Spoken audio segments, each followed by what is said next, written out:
Good morning mga ka-Agri TV, good morning mga ka-pets, and welcome sa Consult a Vet, your partner in pet care.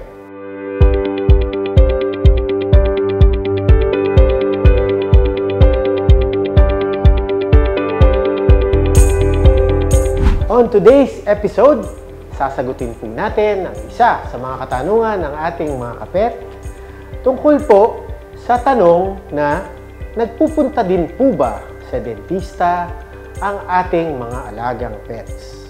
Tama po kayo, nagpupunta rin sila sa dentista. Dito po sa Consult a Vet, kami na rin po ang tumatayong dentista ng inyong mga alagang mga pets. Tama po kayo, may mga machines din po na kaming ginagamit katulad ng makikita nyo sa mga dental clinic dito sa atin for humans. Parehas din po ang ginagamit namin at ang ipapakita ko po sa inyo ngayong umagang to ay ang dental scaler. Tama po ang dinig ninyo, dental scaler. Gumagamit din po kami ng ganitong klaseng machine para po malinisan ang mga ipin ng inyong mga alagang mga aso at pusa.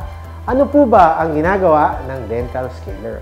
Isa po siyang machine na may ultrasonic high vibration para po matanggal ang mga dumi katulad ng calculus, tartar, at mga periodontal debris na makikita po sa ngipin ng ating mga alagang aso.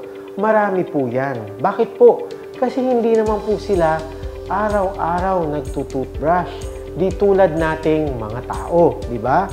Meron pong iba na sanay at madalas tinututbrush siya ng kanilang mga alaga, pero gusto ko pong maintindihan ninyo na hindi lahat ng dumi ay natatanggal sa toothbrush na ginagamit para sa mga aso. Ano ba yung mga toothbrush na yon?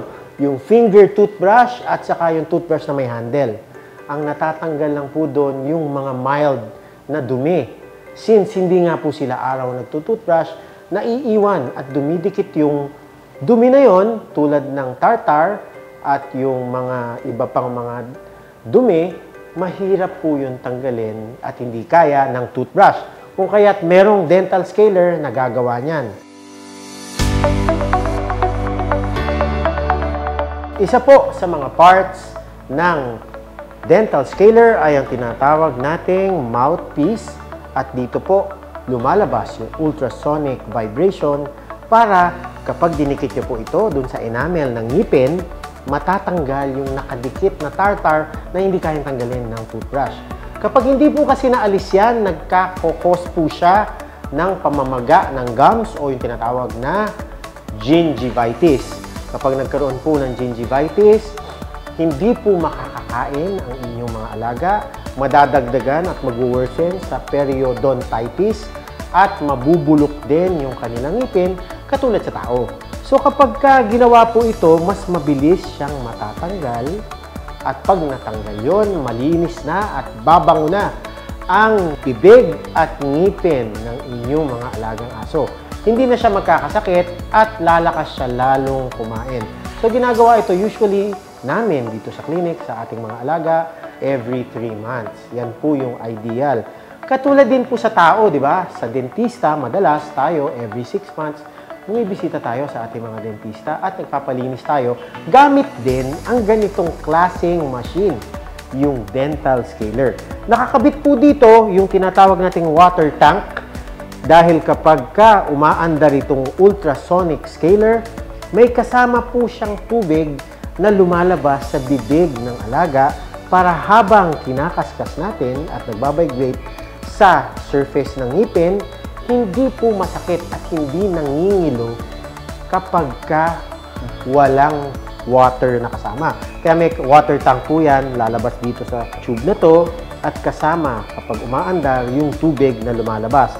Nalalagyan po ng level, ng strength yung scaler para kung mas matigas, ilalagay nyo lang po sa high at yung volume ng tubig na lalabas dito po sa ating medical device na tinatawag nating dental scaler.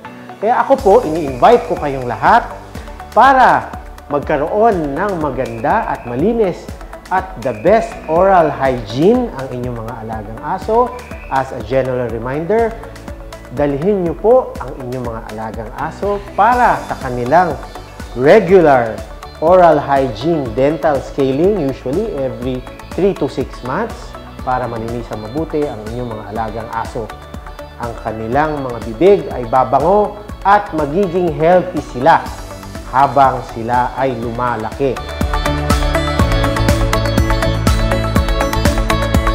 Reminder po to always bring your dog and cat to your vet.